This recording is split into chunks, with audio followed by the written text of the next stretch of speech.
இந்த நிலையில் இந்திய கம்யூனிஸ்ட் கட்சியுடைய மாநில செயலாளர் திரு முத்தரசன் நம்மோடு தொடர்பில் இருக்கிறார். திரு முத்தரசன், தேர்தல் நெருக்கத்தில் எந்த நேரமும் தேர்தல் அறிவிக்கப்படலாம், இந்த வாரம் அறிவிக்கப்படலாம் அப்படின்னு எதிர்பார்ப்புகள் நிலவக்கூடிய நிலையில் அமலுக்கு வருகிறது குடியுரிமை திருத்தச் சட்டம். உங்களுடைய முதற்கட்ட பார்வைகள்?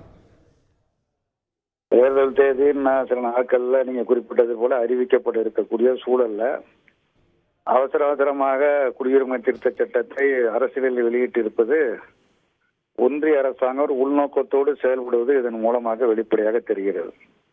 பாரதிய ஜனதா கட்சி RSS ஒரு அரசியல் பிரிவு என்பது எல்லோருக்கும் தெரியும். அந்த கட்சி 10 ஆண்டு காலமாக ஆட்சி நடத்தியிருக்கிறது. 10 ஆண்டு காலத்தில் கொடுத்த வாக்குறுதி எதையும் நிறைவேற்றவில்லை. அது மீண்டும் நாங்கள் ஆட்சிக்கு வருவோம், நான் தான் மீண்டும் பிரதமர் என்று திரு மோடி அவர்கள் பேசி வர்றாங்க. பேசுறது அவங்க ரைட்டா, நான் மறுக்கல. ஆனா அதே நேரத்தில் இந்த மீண்டும் வருவதற்கு என்னென்ன சாகசங்களை செய்ய வேண்டுமோ அந்த சாகசங்களை இன்றைக்கு அவர்கள் செய்து கொண்டிருக்கிறார்கள். அதாவது நாட்டினுடைய ஒருமைப்பாட்டை பற்றி அதிகமாக பேசிக் கொண்டிருப்பவர் நம்முடைய நாட்டினுடைய பிரதமர்.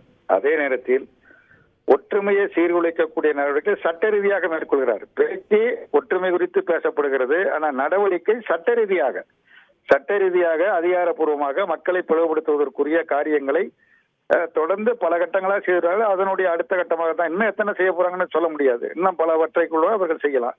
ஆக எப்படியும் மக்களை பிளவுபடுத்தி நம்ம நாட்டில் இந்துக்கள் அதிகமாக இருக்கிறாருங்கிற ஒரே காரணத்திற்காக இந்துக்களை ஒருங்கிணைப்பதன் மூலமாக வாக்குகளை பெற்று மீண்டும் ஆட்சிக்கு வந்து விடலாம் என்கிற ஒரு மோசமான ஒரு கொள்கையை இன்றைக்கு ஒன்றிய அரசாங்கம் மேற்கொண்டு வருகிறது.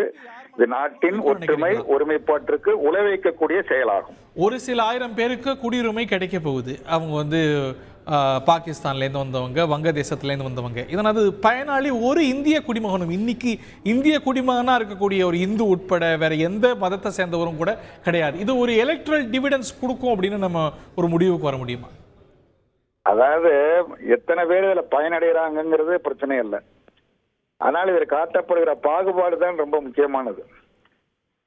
அதுதான் பிரச்சனை. இந்த பாகுபாட்டின் மூலமாக பிரச்சாரம், நாங்கள் இப்படி ஒரு சட்டத்தை கொண்டு வந்திருக்கிறோம், இந்துக்கள் நலனை பாதுகாப்பதாக சட்டம் நிறைவேற்றுக்கிறோம், எங்க ஆட்சி தான் பண்ணிச்சுன்னு ஒரு பிரச்சாரத்திற்கு பயன்படுத்துவதன் மூலமாக இந்துக்களை வாக்குகளை பெறுவதற்கான ஒரு குறுகிய அரசியல் நோக்கமுடைய செயலாகும் இந்த செயல் ஏற்புடைய செயல் அல்ல.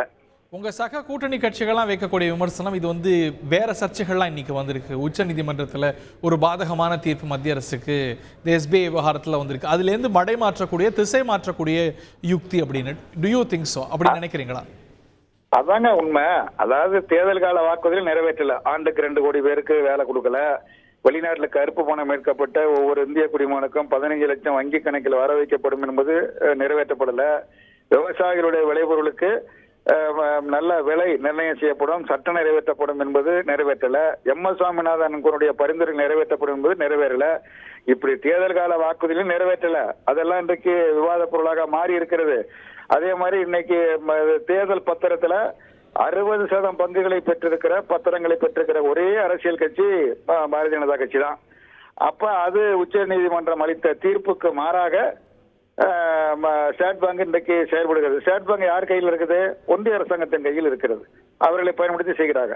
ஆக பிரச்சனைகளை திசை திருப்பி மத ரீதியான ஒரு கருத்தை உருவாக்கி அதன் மூலமாக அரசியல் ஆதாயம் பெற வேண்டும் என்பதுதான் பாரதிய ஜனதா கட்சியினுடைய நோக்கமாகும். அந்த அடிப்படையில் தான் அவங்க 370, 400 இடங்களை ஜெயிப்போம் என்று சொல்வது இந்த அடிப்படையில் தான் சொல்லிக் கொண்டு இருக்கிறார்கள்.